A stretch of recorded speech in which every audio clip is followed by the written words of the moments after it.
Today's Toy Spot, we are having a look at the McFarlane Toys Alien vs. Predator Playsets, the Alien Attacks Predator.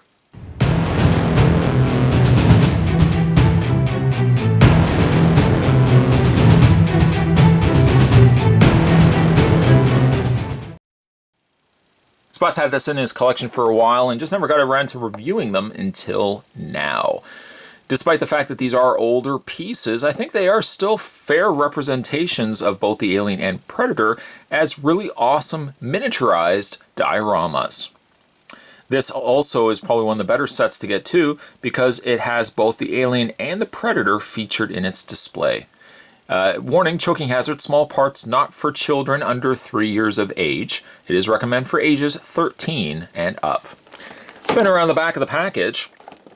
The other figures in this set consist of the Alien Attacks Predator, Celtic Predator throws Alien, the Alien Queen, and then versus the Predator where the two bases connect.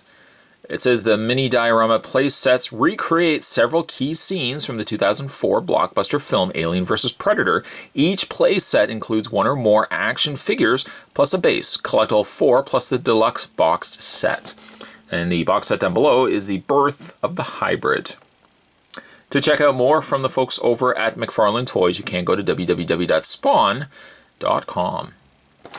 Spot's going to take a break and get this opened up. When we come back, though, we're going to get a better look at the AVP Alien vs. Predator playsets. The Alien Attacks the Predator.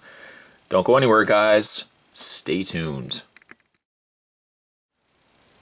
Okay, with it out of packaging, it comes with a couple of different pieces that have to be put together. First things first, let's start with the base. You got the base floor from the interior of the subterranean pyramid, to which AVP takes place in.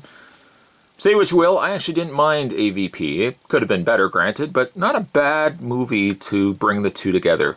Still are waiting, of course, for the definitive space AVP, but one of these days. When you take the display stand, or when you take the post for the stand, you'll see that one side sticks up. There's like a little lip here. And there's a little extra groove there, so you want to make sure that those two are connected correctly, and you get something that looks like that. You got the face hugger there, decent sculpts on the post there, and the two posts at the top that will connect the Alien. Okay, so you have that piece. Then you have the Alien. And then you have the Predator. Now they are already connected together because the tail of the Alien is going straight through the Predator and sticking out the front. So there is really no way to remove it. You could, I guess, pop it off, but I mean, they are displayed as they are. Before we actually put them onto the display stand, I just want to show you the Predators more in hand. Now this post, that's not damaged. That's actually going to peg into the post. I'll show you that in a second. For as small as it is, it looks pretty neat. It's got some posability. It has ball joint feet. I'm not really sure why it would have gone the lengths of giving it ball joints in the feet for really what it needs to be doing. Doesn't really make much sense, but oh well. It does also have hinges in the arms, swivel hinges in the hands themselves. A little bit of almost like a swivel at the torso, and a little bit of articulation in the head. Predator looks cool. The Alien, on the other hand, is really neat. The gloss paint on the dome is a nice touch.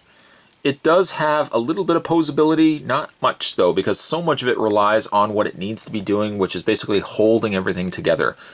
It does have a ball joint in the torso that you can rotate it. There's a close-up look on its face. I like the look of the aliens in AVP. I think I didn't like the Predators as much, especially when the helmets were off, but the aliens still dug those. Okay, so to put this all together, there's peg holes on the undersides of its feet. First thing you want to do is take the feet, and you have to kind of, it can be a little difficult, but you want to peg, as soon as you kind of get the feet in place, everything else can kind of come together. Oops. Get the feet together here. Keep it together, man. Keep it together.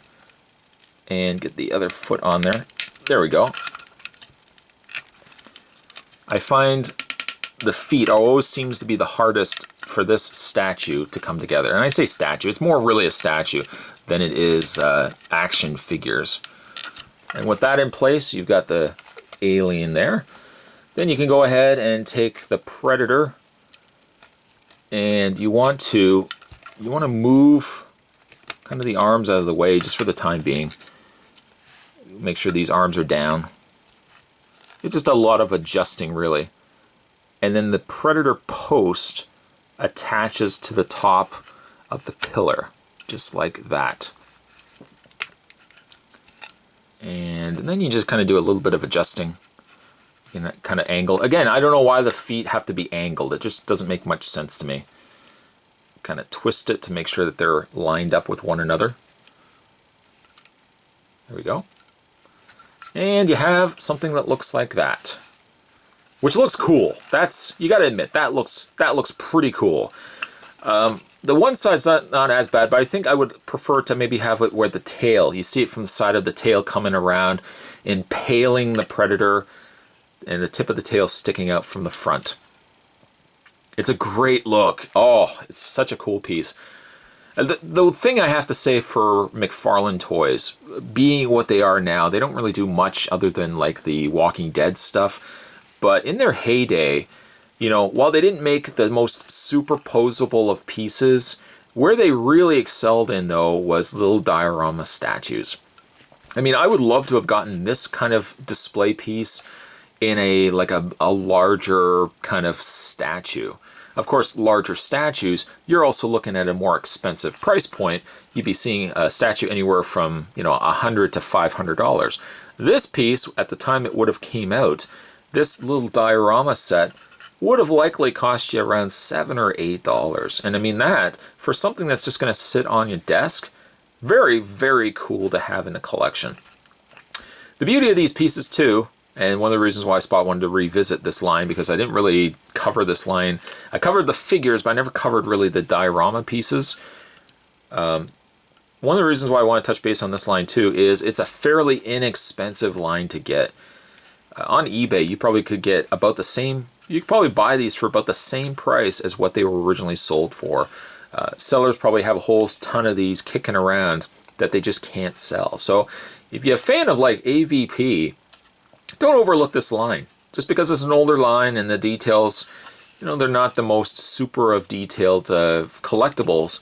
They don't have the posability, sure, but where they make up for it, though, is a really fun, dynamic display.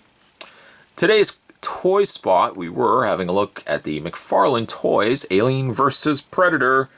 We're having a look at Alien Attacks the Predator.